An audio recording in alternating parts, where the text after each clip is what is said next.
அனைவருக்கும் மாலை வணக்கம். அதனால சொன்னீங்கன்னா மட்டும் வரமாட்டேங்குது. அந்த மாதிரி அனைவருக்கும் வணக்கம். எல்லாம் உள்ள இறைவனுடைய பரிபூர்ண அனுகிரகத்தினால இந்த உத்தரகோசமங்கைங்கிற இந்த ஊர்ல தரிசனம் பண்ணக்கூடிய பாக்கியத்தை உங்களுக்கு எல்லாருக்கும் இறைவன் கொடுத்திருக்காரு. அதுக்காக நான் முதல்ல இறைவனுக்கு நன்றி சொல்றேன். அடுத்தபடியா அது வந்து மிகப்பெரிய ஒரு பாக்கியம், காலை கிடைக்காத ஒரு முக்கியமான ஒரு விஷயம் இருக்கு. இந்த ஊர்கள் வந்து உத்தரகோசமங்கை, உத்தரம்னா உபதேசம், கோசம்னா ரகசியம், மங்கைனா பார்வதி. பரமேஸ்வரன் பார்வதிக்கு பிரபமுத்திரத்தை ரகசியமாக உபதேசம் பண்ணதுனால உத்தரகோசமங்கை அம்பாளுக்காக ஏற்பட்ட காரண பெயர். அதற்கு அடுத்தபடியா இன்னைக்கு முதல்ல தரிசனம் பண்ண சுவாமி வந்து மங்களநாதர்னு பேரு. ராவனுடைய மனைவி மண்டோதரி கல்யாணம் வந்து சிவபெருமான் காட்சி கொடுத்து கல்யாணம் பண்ணி வைக்கிறார். அந்த மங்கள காரியம் பண்ணினதுனால மங்களநாதருங்கிற பேரை ஈஸ்வரன் தனக்குத்தானே வச்சுக்கிறார். அப்பேற்பட்ட மங்களநாதர் சுயம்புலிங்கம்.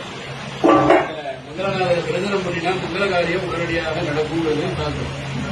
அதுக்கப்புறமா அம்பாள் மங்களாம்பிகா உதயநவாகன அம்பாள் 3 ரூபமாக காட்சி கொடுக்க நிச்சயப்படியில ரொம்ப விசேஷம் திருக்கல்யாணம் சிறப்பாக நடக்கும். அடுத்தபடியா நடராஜருக்கு தனியா ஒரு கோயில் இருக்கு அப்படின்னா சிதம்பரமும் உத்தரகோசமங்கையும் தவிர வேற எங்கேயுமே தனி கோயில் கிடையாது. சிதம்பரமும் உத்தரகோசமங்கையும் தவிர வேற எங்கேயும் தனி கோயில் கிடையாது.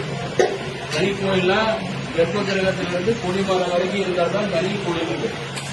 அப்படிப்பட்ட இடம் சிதம்பரம் உத்தரகோசமங்கை. சிதம்பரத்துல பிஞ்சலோக விக்கிரகம், இங்க மரகத விக்கிரகம். மரகதத்துல நடராஜர் 2 வேடத்துல உலகத்திலேயே எங்கேயும் கிடையாது. இந்த மரகதம் எப்படி இருக்கும் அப்படின்னா இந்த பச்சையா இருக்காருன்னா இவர் இதே மாதிரி மரகத நடராஜர் 5 வேடம் இருப்பார். அவருக்கு அப்படியே நடக்கும். எப்ப மார்கழி மாதம் திருவாதிரைன்னு சொல்லக்கூடிய ஆருத்ரா அப்படின்னு சொல்றாங்கல்ல, அன்னைக்கு முதல் நாள் பகல் 12 மணிக்கு இப்ப மேல சந்தனம் சாத்தி இருக்குல்ல, அந்த சந்தனத்தை எடுத்து அபிஷேகம் நடக்கும். அதற்கு அடுத்தபடியாக அது தொடர்ந்து நடந்து ராத்திரி 12 மணி வரைக்கும் சந்தனம் இல்லாமல் அன்றைக்கு ஒரு நாளைக்கு நடக்கும். அதற்கப்புறம் மறுபடியும்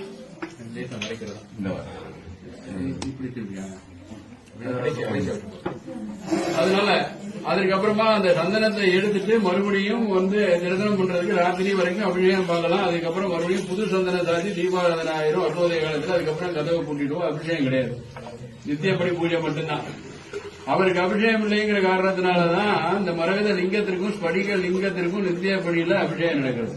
இந்த அபிஷேகம் எப்படி நடக்கும் பொழுது பாத்தீங்கன்னா அன்னாபிஷேகம், மற்ற அபிஷேகம் நடக்கிறது இந்த அன்னாபிஷேகம் நடக்கும். அன்னாபிஷேகம்ங்கிறது ஐப்பசி மாதம் பௌர்ணமியில தான் எல்லா கஷேத்திரத்திலையும் நடக்கும்.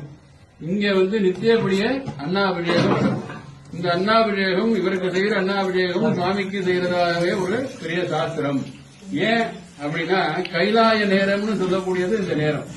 கைலாய நேரம் அப்படின்னா மேல வந்து கைலாயத்துல ரிஷிகள், முனிவர்கள், சித்தர்கள், யோகிகள், ஞானிகள், மகான்கள், 33 கோடி தேவர்கள், 48,000 ரிஷிகள், இவா எல்லாரும் தரிசனம் பண்ணக்கூடிய நேரம் வந்து இன்னைக்கு ஒவ்வொரு நாளும் காட்சி கொடுப்பார் பகவான். ரிஷபாரூடராக பரமேஸ்வரன் பார்வதியும் இவ்வளவு பேருக்கும் காட்சி கொடுக்கக்கூடிய நேரம் கைலாயத்துல இந்த நேரம். அந்த நேரத்துல மாணிக்கவாசகர் முதல்ல தரிசனம் பண்றாரு. அதனாலதான் அந்த பக்கம் பாத்தீங்கன்னா உமா மகேஸ்வரர், மகேஸ்வரி, இந்த பக்கம் இந்த சைடுல பாத்தீங்கன்னா மாணிக்கவாசகர் அவ 2 பேருக்கும் காட்சி கொடுக்கிறார் இந்த அன்னாபிஷேகத்தை. இதனால இது தரிசனம் பண்ணக்கூடிய நமக்கு கண்ணினால் அவர் சாந்தி நல்விழா பொழிவு கண்டு மண்ணில் பிறந்த பயன் பெறுக அப்படின்னு மாணிக்கவாசகர் சொன்ன திருவாசகத்தை தொடர்ந்து பெரிய புராணத்துல சேக்கிழார் சொல்றார். அப்பேற்பட்ட ஒரு நல்ல நிகழ்வை நாம் பார்க்கக்கூடிய கண்கள் பார்ப்பதற்கு நல்ல விஷயத்தை பார்க்கணும், காதுகள் நல்ல விஷயத்தை கேட்கணும். நமச்சிவாய என்று சொல்ல வேண்டும். அப்படிப்பட்ட பூவினுக்கருங்கலம் பொங்கு தாமரை ஆவினுக்கருங்கலம் அரணஞ்சாடுதல் கோவிலுக்கருங்கலம் கோட்டமில்லாதது நாவினுக்கருங்கலம் நமச்சிவாயவே. நாக்குக்கு என்ன அருங்கலம்னா நமச்சிவாயன்னு சொன்னா அது அழகு, அப்படி சொல்லியிருக்கார். அப்பேற்பட்ட நிகழ்வை நாம் பார்க்கக்கூடிய பாக்கியத்தை இந்த நாளில் இறைவன் உங்களுக்கு கொடுத்திருக்காருன்னா என்று நினைத்தாலும் இந்த உத்தரகோசமங்கையும் நினைச்சா இந்த ஸ்படிகலிங்க அபிஷேகத்தை உங்க கண்ணு முன்னால நீங்க தரிசனம் பண்ணி கண்ணை மூடிட்டு பார்த்தீங்கன்னா உங்க கண்ணு முன்னால தெரியணும். அப்படி நீங்க தரிசனம் பண்ணணும். அதான் கேமரால போட்டோ எடுக்கிறது. அதான் கண்ணை விட உயர்ந்த கேமரா எதுவுமே உலகத்துல இல்ல. நாம பார்த்து வச்சிருப்போம். அதை என்னைக்கு நம்ம ரிட்டர்ன் பண்ணாலும் அப்படியே வந்து கண்ணால காட்சி கொடுக்கக்கூடியதுதான் அந்த விழா. அது மாதிரி இதை தரிசனம் பண்ணவாளுக்கு எல்லாருக்கும் பெரிய பாக்கியம் கிடைக்கும். உங்களுடைய வேண்டுதல் அனைத்தும் நிறைவேறக்கூடிய நல்ல நாளாக இந்த நாள் அமைவதற்கு எல்லாம் உள்ள எம்பெருமான் பிரார்த்தனை பண்றோம். யாரெல்லாம் இங்க வந்து தரிசனம் பண்ணிருக்கீங்களோ இவா எல்லாருக்கும் அனைத்து மங்கள காரியங்களும் நடக்கும். அதுக்கப்புறம் படிகலிங்கம் அபிஷேகம் மாதிரியே இங்க சகசரலிங்கம் 1008 லிங்கம் இருக்கு. 1000 லிங்கம். அந்த சகசரலிங்கம், அதுக்கப்புறம் அங்க ஸ்தல விருட்சம் இழந்தபுரம், அதோட தொடர்ந்தாப்புல அந்த மரத்துக்கடியில வேதவியாசர், மாணிக்க வாசகர், காக்க புஜண்டர் அவெல்லாம் அங்க தபசு பண்ணிருக்கா. ரிஷிகளிலேயே மிகவும் முக்கியமான ஒரு ரிஷி, 18 சித்தர்களுக்கும் முந்தியவர். அப்பேற்பட்ட ரிஷிகள் தான். அவர் தான் வந்து நாடி ஜோதிடம் பாக்குறீங்க இல்லையா, அந்த நாடி ஜோதிடத்தினுடைய ஆரிஜினேட்டர், பிரசன்ட் பாஸ்ட் ஃபியூச்சர்னு சொல்லக்கூடிய திருகாலமும் உணர்ந்தால் ஞானின்னு சொல்றார். அந்த 3 காலத்தையும் உணர்ந்து அவர் பண்ணி கொடுத்திருக்கார். அப்பேற்பட்ட புஜண்ட மகர்ஷியினுடைய இங்கே தரிசனம் அது எல்லாத்தையும் தான் இப்ப காக்க புஜண்ட மகர்ஷிக்கு அனுகிரகம்.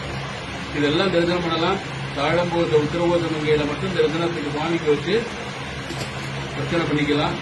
தெரிஞ்சோ தெரியாமலோ முற்பிறவை காலங்களிலேயோ முன்னோர்கள் காலங்களிலேயோ சாபம் ஒன்று என்று நமக்கு இருக்குமையானால் அந்த சாபங்கள்லாம் விமோசனமாயிடும்.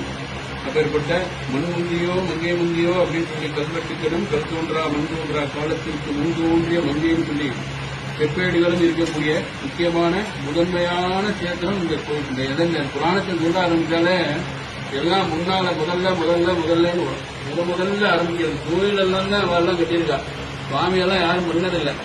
உருவாக்கப்பட்டவை அப்படின்னு ஒண்ணு இருக்கு, உருவானவைன்னு ஒண்ணு இருக்கு. இதெல்லாம் உருவானவை, உருவாக்கப்பட்டவை எதுவுமே இல்லை. கோயிலாம் தான் கட்டியிருக்கா அவெல்லாம். சுவாமி எல்லாம் அவளா உருவானது. அதனாலதான் இங்க சிலம்பு எல்லாமே முதன்மை. இந்த கோயில்ல எல்லாமே முதன்மை. அப்பேற்பட்ட முதல் லோகத்துல ஏற்பட்ட முதல் கோயில் இந்த கோயிலாக பாவிக்கப்படுகிறது.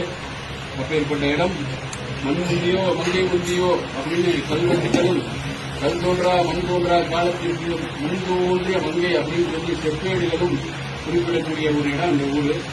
இந்த தரிசனம் உங்களுக்கு பல நன்மைகளை அளிக்கக்கூடியதாக அமைய வேண்டிய எல்லாம் உள்ள எம்பெருமான பிரார்த்திக்கிறோம்.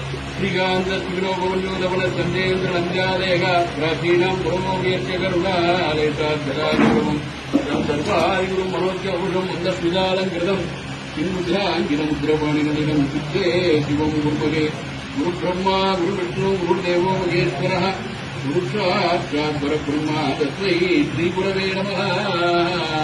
ஓம் நமஸ்தேஸ்து பகவன் விஸ்வேஸ்வராய மகாதேவாய திரியம்பகாய திரிபுராந்தகாய திரிகாலாட்சிகாலாய காலாட்சி ருத்ராய நீலகண்டாய மிருத்யுஞ்சயாய சர்வேபுராய சதாசிவாய ஸ்ரீமன்மகாதேவாய நமோ நமः.